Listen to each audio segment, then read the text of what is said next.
Hello students, this is me Saurav Paroi. I am making this recording for the students of class 5 for the subject of social science.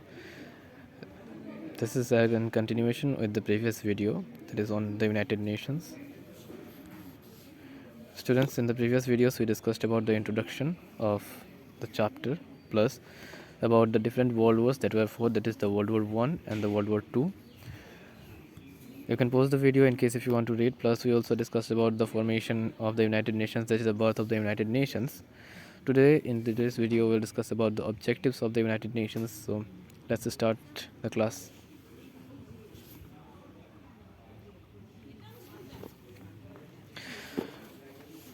So the main objective of the United Nations is to maintain international peace and security, and this is the first and foremost objective of the United Nations. Apart from that, there are other objectives just like to develop friendly relations among member states with equal rights.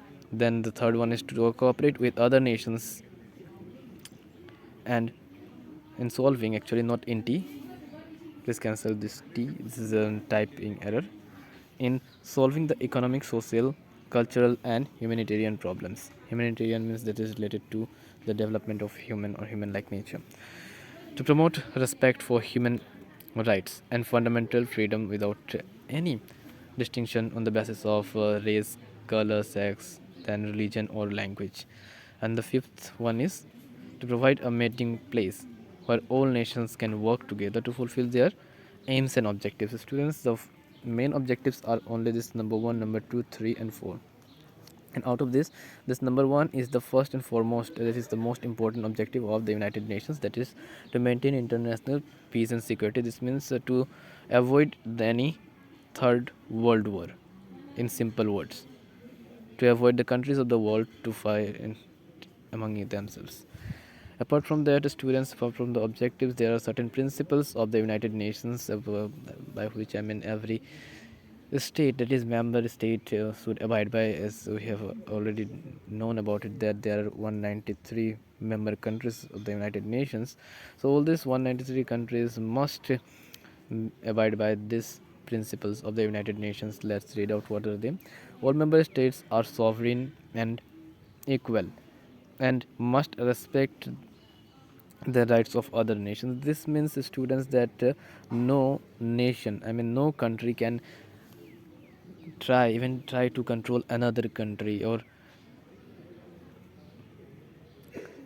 try to capture another country. So there should not be any war at all among the member countries. The second one is the all member states should settle their disputes peacefully. Just like instead of waging a war against a member country, all member countries should try to resolve their disputes, any their misunderstanding or their any type of dispute about which they don't agree, a particular, maybe a particular topic or territorial border issues or anything. All these things must be sorted out in a peaceful manner, that is without causing harm to any party there. So this is the last one, they should not use force, that is they should not get engaged into a war.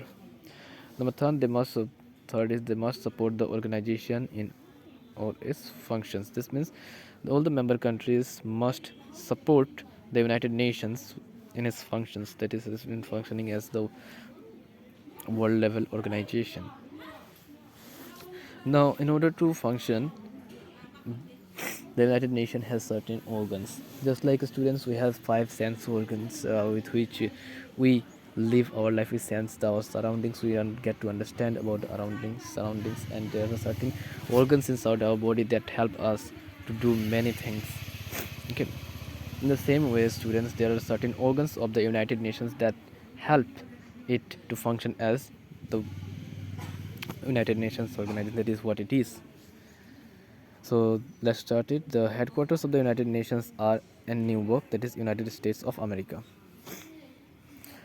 The UN has its own flag and emblem, and this is the UN emblem and this is the UN flag, as you can observe here, in white against a light blue background. This light blue background, and this, can you observe, this emblem is white. That is the emblem of the United Nations, and this is the flag of the United Nations.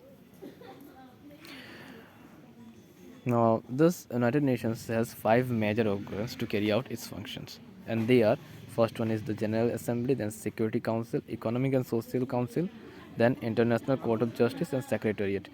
Well, there has to be a one sixth organ, which was known as the Trusteeship Council, but this organ is not functional since 1994.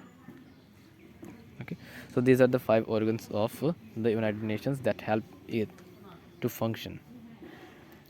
Now, in the next video, students will learn about all these 5 organs, and this is the General Assembly, Security Council, then Economic and Social Council, International Court of Justice, Secretariat, and we'll also talk about the membership and the official languages. Okay, thank you, students.